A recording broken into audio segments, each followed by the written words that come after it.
Күтпедіңдер, иә? Осы аптаның соңы не келесі аптаның басында шығады деп ойладыңыздар ғой, солай ма? Бірақ жаңа қызықты видео дәл қазір сіздердің алдарыңызда. Сәлем достар, сіздермен аниме өмір, және мен бүгін сіздерге ақша үшін көзім беруге дайын Акацуки мүшесі Какузу жайлы айтатын боламын. Кеттік.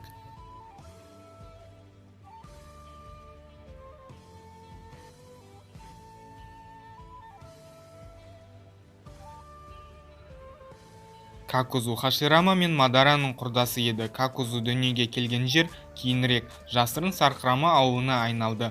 Ал жас Какузу сол ауылдың ең мықты шинобилерінің бірі еді. Бойы ұзын денелі Какузуға ауылы қатты сенім артты.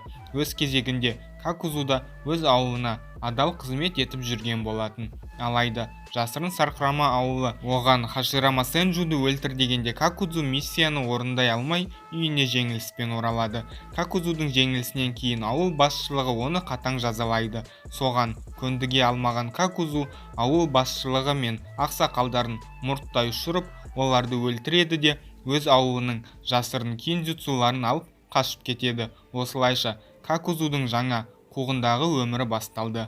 Ұрланған кинжутсуны іске қосқан Какузу өз денесін 100-ден аса өткір жіптерден тұратын 40 құрақ көрпеге айналдырды және өз денесін тағы 4 жүрекпен толықтырды. Осылайша ол енді өз дене бөліктерін ұзарта алды және жіптер арқылы ол өз жараларын тез тігіп тастайтын, және одан бөлек ол енді барлық 5 элементті өте жоғары деңгейде қолдана алатын. Одан бөлек оны енді бір рет емес, қатарынан 5 рет өлтіру керек болатын. Қуғында жүргенде Какузу аз уақыттың ішінде S рангындағы нукенин мәртебесіне жетіп үлгерді. Өте ұзақ өмір кешкен оның соғыс тәжірибесі сұмдық үлкен болатын, және ол 80 жылдай уақыт шайқастарға түскен соң оны төбелес барысында таң қалдыру, алдап кету тіпті мүмкін емес еді. Оған қоса ол 91 жаста болса да, оның денесі жас ер адамның денесімен бірдей ақ еді. Сол себепті оның қабілетін көп адамдар мәңгілік өмір деп те атайтын. Осы факторлардың барлығы оны өте атақты және өте қауіпті шинобиге айналдырды, және нукениндер әлемінде Какузу өте сыйлы адам еді. Сол үшін ол Акацукидің көзіне түсті, және Пейн мен Конның жұбы оны Акацуки құрамына қосты. Алғашында ол ашуға бой алдырғанда өзінің әріптестерін абайсызда өлтіріп алатын. Ол өте ашушаң адам еді. Алайда кейінірек ұйымға Хидан қосылды да, Какузу Хиданды өлтіре алмаған соң, енді оған жаңа әріптес керек бола қоймады. Акацукиде жүргенде Какузу өзін Акацуки Амияны деп атады. Себебі өз ауылына сенуін тоқтатқан Какузу енді өмірдің мәнін ақшаға ұмтылудан тапқан еді, және сол ұмтылыспен өмірінің көп жылдарын өткізген еді.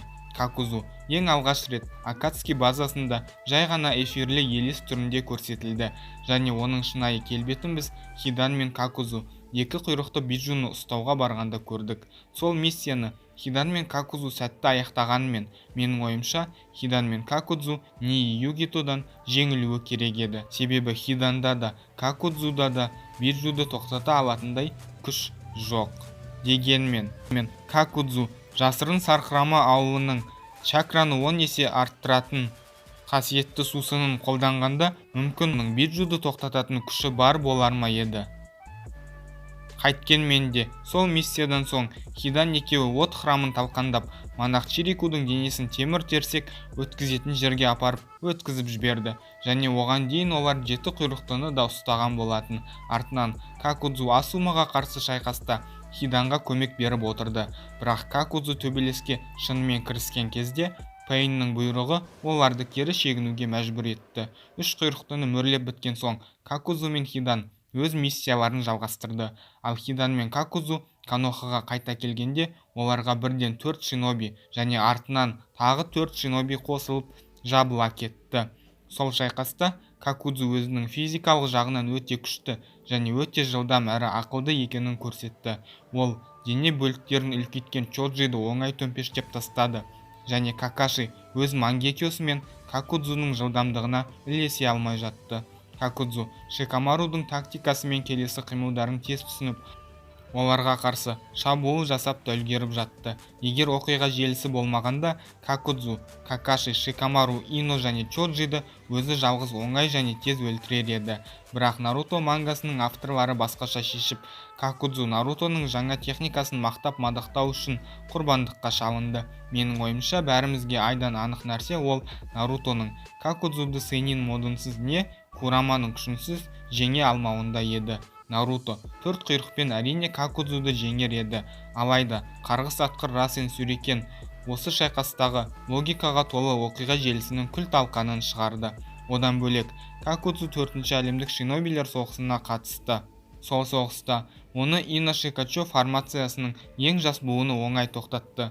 Какудзу аз көрсетілсе де, оның дизайны және қабілеттері фанаттарға және соның ішінде маған қатты ұнады. Ол әлсіз шиноби болмады, оның потенциалы жоғары еді. Ол тек жаман оқиға желісінің құрбанына айналды. Ал осымен видеоны аяқтаймыз. Ал сіздер Какудзу жайлы не ойлайсыздар? Астына жаза кетсеңіздер болады.